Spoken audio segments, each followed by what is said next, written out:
We start the day's other headlines with the war in Ukraine. President Trump said today he's planning to discuss Ukraine's future borders with Russian President Vladimir Putin when the two meet in Alaska on Friday.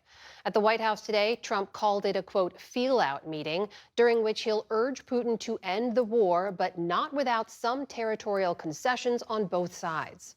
There'll be some land swapping going on. I know that through Russia and through conversations with everybody. To the good, for the good of Ukraine. Good stuff, not bad stuff. Also, some bad stuff for both. European leaders have acknowledged that the odds of Russia relinquishing Ukrainian land it already controls are low. And there's mounting fear that the U.S. will agree to land swaps or other terms that favor Russia without Ukraine's participation. Ukrainian President Volodymyr Zelensky has not been invited to Friday's meeting and said in his evening video address that Putin is not interested in peace and, in fact, is redeploying forces in ways that point to new military operations.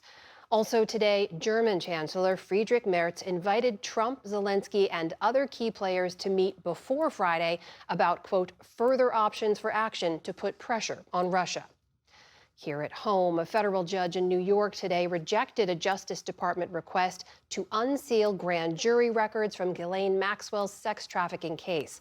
The DOJ said the transcripts of the investigation could reveal new information about crimes Maxwell committed with Jeffrey Epstein. The judge called that idea demonstrably false, adding that the DOJ's request to release them is an attempt to create an illusion of transparency. Maxwell is serving a 20-year prison term for helping Epstein abuse teenage girls. She recently appealed her case to the Supreme Court. Officials in Pennsylvania say at least one person is confirmed dead after an explosion at a U.S. steel plant near Pittsburgh.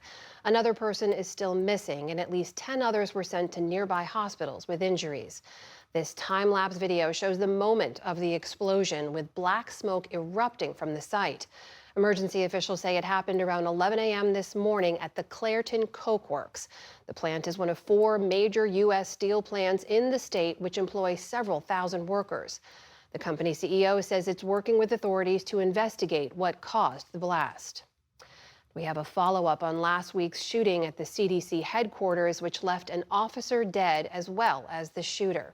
According to information circulated internally at the agency, the Georgia resident fired 180 shots during the attack on the Atlanta-based offices last Friday, and he broke about 150 windows, including blast-resistant windows, leaving glass shards on the floors of some rooms. Authorities have not yet said whether he took his own life in the attack or was killed by police. Parts of Wisconsin are starting to dry out after unprecedented rains brought flooding this weekend. The storm set unofficial state records, pouring more than 14 inches over less than 24 hours in the Milwaukee area.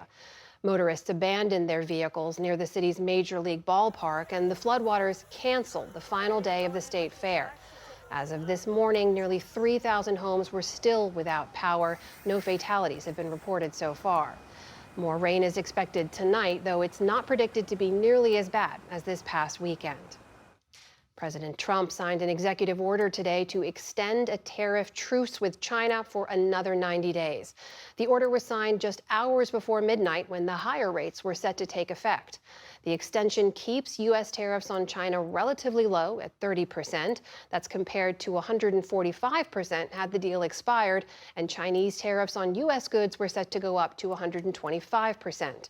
Today's move was largely expected following talks between the two sides last month in Sweden. Chip makers NVIDIA and AMD have agreed to share 15% of their revenues from China with the U.S. government. That's according to a government official who confirmed details first reported by the Financial Times. The FT says the companies agreed to the unprecedented terms in order to obtain export licenses to resume sales in China.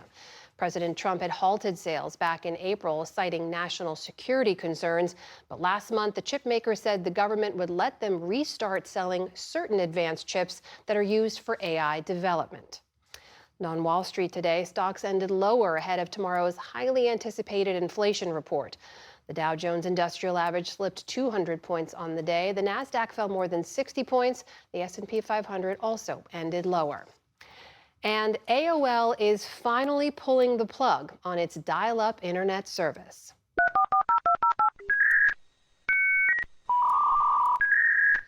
Yes, dial-up still exists. Those iconic beeps, static sounds, and screeches were the way many people first accessed the internet in the 1990s, as the NewsHour reported back in 1997. Getting online, that is, dialing into cyberspace, is as common as making a phone call for many Americans. And companies like AOL act much like the phone company, providing the connection into cyberspace. And by the early 2000s, high-speed lines quickly replaced telephone lines. By 2023, dial-up only made up about 1% of U.S. household internet subscriptions. AOL says the service will officially be discontinued on September 30th.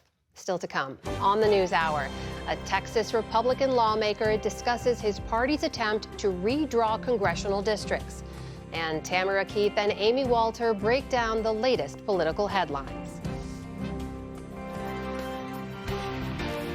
This is the PBS NewsHour from the David M. Rubenstein Studio at WETA in Washington, and in the West from the Walter Cronkite School of Journalism at Arizona State University.